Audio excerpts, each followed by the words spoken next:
Hi, I'm Mark, and I am a dead man.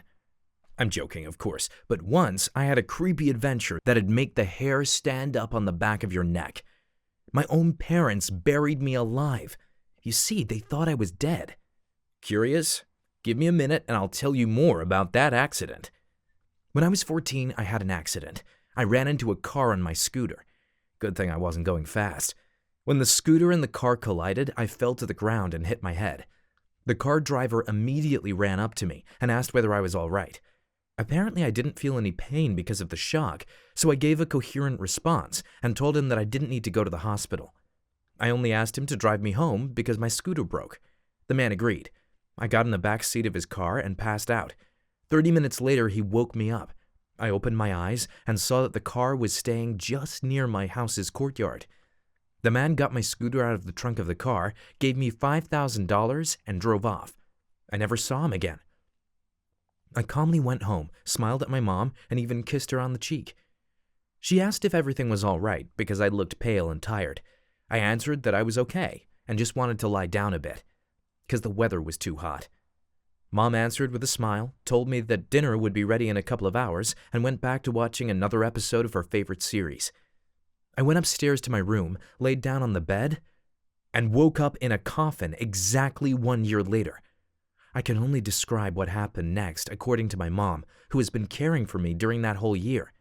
Mom actually handed off all the household chores and work-related affairs on Dad and my older sister, and she herself stayed at the hospital to be near me at all times. It turned out that on the day when I had an accident, Mom and Dad had a quarrel. They refused to talk to each other until the late evening, and my mother completely forgot about dinner. Therefore, she had no need to call me for it. They reconciled only the next morning, and in the morning, Mom went to my room to wake me up for school. So, Mom came to my room as usual at 7:30.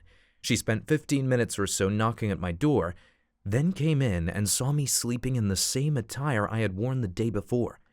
At that moment, Mom still didn't suspect anything unusual, so she tried to wake me up. After 5 minutes of futile attempts, she asked Dad for help, but he couldn't wake me up as well. Only then, Mom started to panic. Dad called an ambulance and they hospitalized me. The doctors put me on several life support devices. My parents were told that I slipped into a coma. I guess the coma was caused by a concussion that I received as a result of the accident. But no one knew about the accident. Mom and Dad could not understand the reasons of my coma. Mom spent days and nights by my bed. Sometimes my sister took her place to give Mom some rest. But more often than not, Mom still stayed nearby, crying and telling me various stories. I kind of heard them while in a coma, and they gave me beautiful dreams. For example, Mom told me about our family's journey to the seaside. I was still a kid at the time of that journey.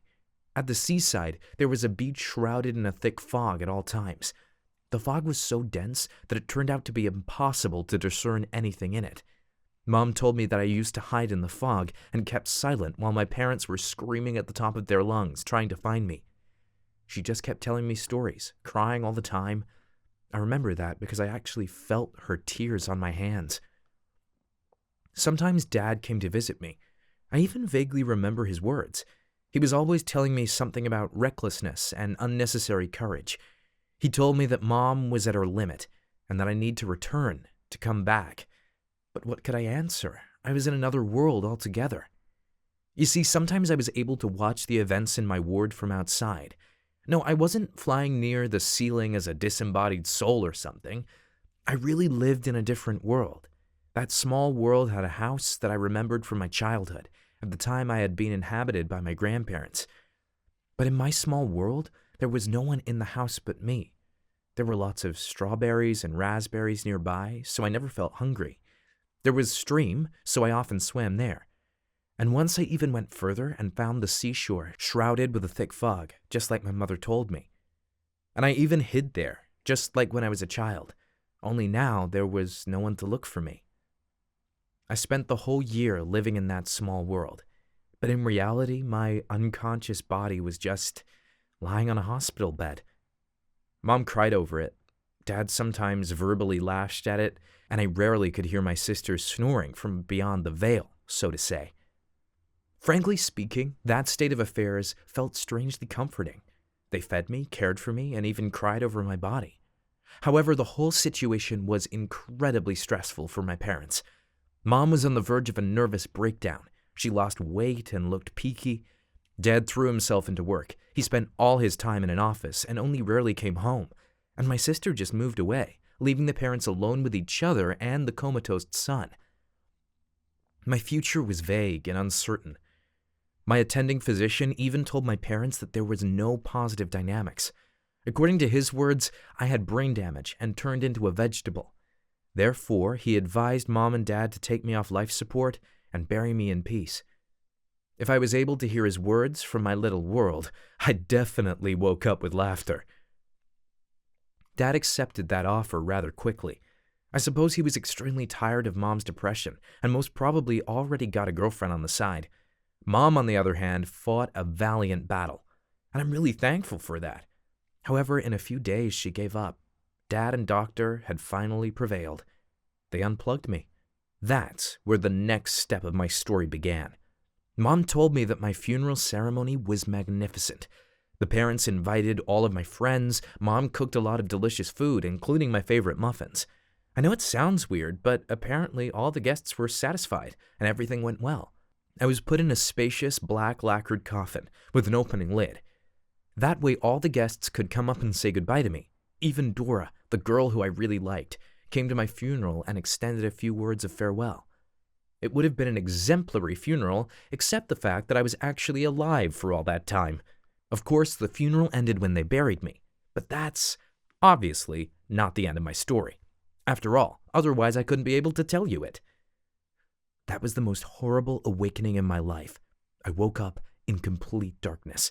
I felt the smell of fresh wood and earth, and it was a bit damp.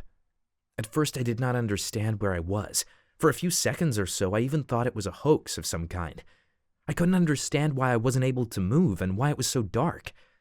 And then, I remembered the priest's eulogy dedicated to me. I was horrified. I finally realized that everyone thought I was dead. In a minute or so, I figured out that I was in a coffin. I was buried alive. I really didn't want to end up like this, dying of suffocation in my own coffin. Good thing that I'm a brave guy. I don't give up so easy. So I started to think about any escape routes. At first, I tried to break the coffin lid with my bare hands. A stupid undertaking, to be sure. If you ever end up like me, never do that. You see, I was deep underground, and even if I broke the coffin, I'd just be buried under all that soil. So I managed to calm down and started calling for help. I knew that often undertakers sometimes patrol the cemeteries, and I hoped that I would end up lucky and they would hear me. I continued to call for help for some time. I felt like I've been doing so for hours. Guess I really spent only several minutes or so. Underground, you don't have much air, and I even stopped pounding on the coffin lid. My hands felt incredibly heavy.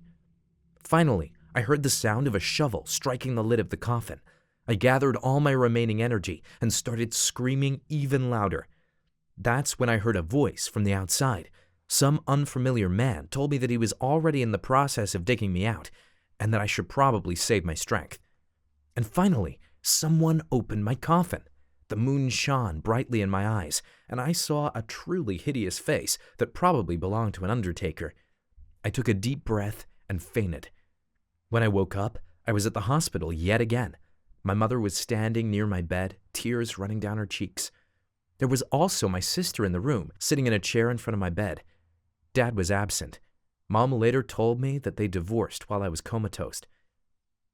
A lot of things happened during the year I spent in another world. Initially, Mom tried to hug me, but the doctor who entered the ward stopped her. He told her that I was still weak and needed peace and quiet. In a couple of days, I was released from the hospital. Now, there are 3 of us in the house, my mom, my sister, and me. Dad doesn't live with us anymore. I was right. He found another woman and moved to her. Mom still thinks that it was her fault. And I think that actually it is my fault. What's your opinion, dear subscriber? Of course, I am sometimes seeing Dad. From time to time, we even go watch football together. He still tries to give me life lessons, but I rarely listen to him anymore. I really believe that you can't learn anything from a man who abandoned his family in a difficult situation and even decided to unplug his son from the life support devices. This story taught me an important lesson. You always need to think about where and how you are going in your life. And try not to indulge in dreams too much. Dreams are dreams, but life goes on, and you gotta catch up to it. Write your opinion about my story in the comments below. What would you do in my place? Would you continue spending time with Dad if you were me? And what should I do next? Discuss these questions in the comments, and don't forget to share the video with your friends.